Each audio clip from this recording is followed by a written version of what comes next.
This is the first in what will be monthly installments of a short discussion on the beer of the month.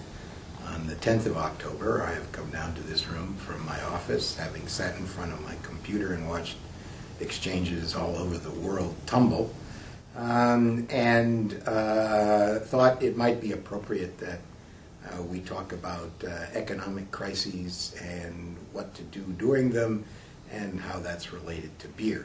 It certainly influenced my choice of the beer today. George Stigler, the famous Nobel laureate at the University of Chicago, humorously recommended responsive reading from The Wealth of Nations during economic crises, which I certainly would endorse. When anyone has a crisis, we're all tempted to gravitate to comfort food, and I would call Newcastle Brown Ale my comfort beer.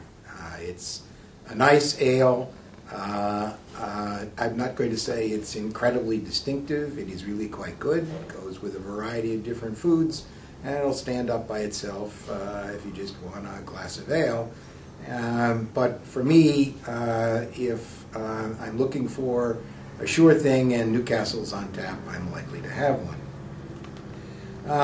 Beer has a long history as a comfort food. If you go to the site that we have, and you'll find that I have posted an article there by George Will, his column from the Washington Post, and in this column he talks about a book by Stephen Johnson entitled The Ghost Map, The Story of London's Most Terrifying Epidemic and How It Changed Science, Cities, and the Modern World.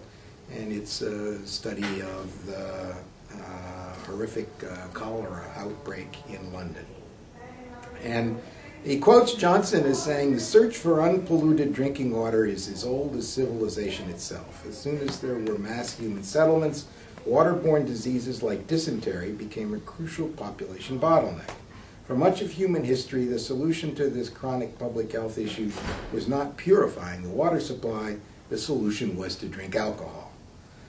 Often the most pure fluid available was alcohol, in beer and later wine, which has antibacterial properties.